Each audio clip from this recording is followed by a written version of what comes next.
আসসালামু আলাইকুম। আজকে আমি রান্না করব রোস্ট। তার জন্য এখানে নিয়েছি পেঁয়াজ, বাদাম বাটা, দুধ, আদা রসুন বাটা, রোস্টের মশলা, জিরা বাটা, দারচিনি মশলা, লবঙ্গ, সাদা মশলা ও অল্প পরিমাণ লবণ, পরিমাণ মতো একটু মরিচের গুঁড়া, লেবু। আজকে আমি এগুলো দিয়ে রোস্ট বানাবো, আপনারা দেখতে থাকুন।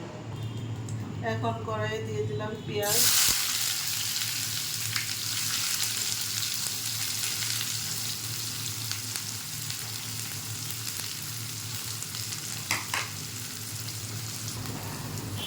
পেঁয়াজটা একটু ভাজা করবো।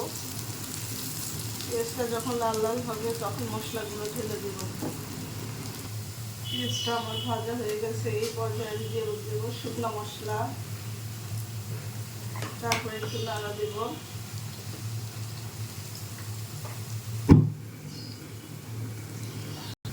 এখন দিয়ে দেবো আদা রসুন বাটা,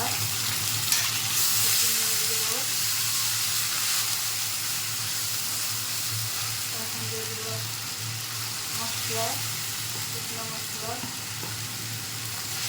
গুঁড়া মশলা দিলাম। এই পর্যায়ে দিয়ে দেবো আমি একটু পানি।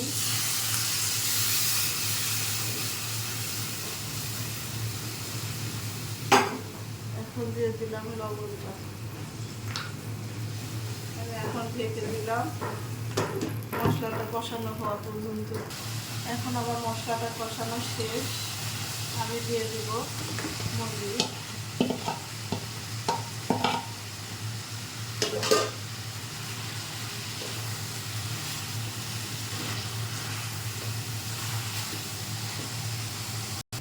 আমি এখন একটু পানি দিয়ে দিচ্ছি। এখন সেদ্ধ হওয়া পর্যন্ত অল্প একটু দেরি করবো। আমি আপনাদের চিনিটা দেখাইছিলাম না, চিনিটা রেখেছি। এখন আমি দিয়ে দেবো দুধটা দিয়ে নেড়ে ছেড়ে দিলাম।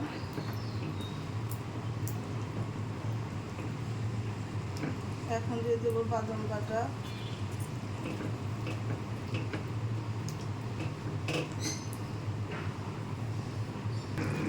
এখন আমি লেবুগুলো দিয়ে দিব।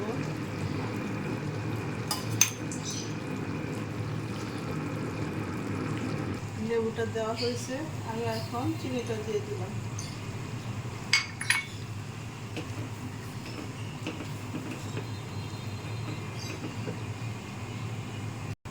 আমার মনে হয়েছে লেবুটা একটু কম, তাই আমি আর 3টা লেবু দিলাম।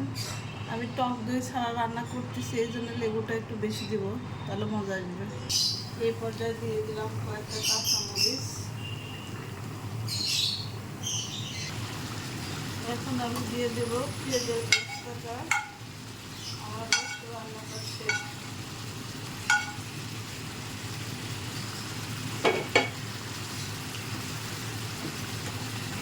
আমার রোস্ট রান্নাটা শেষ। দেখুন আমার রোস্টের কালারটা কত সুন্দর আসছে।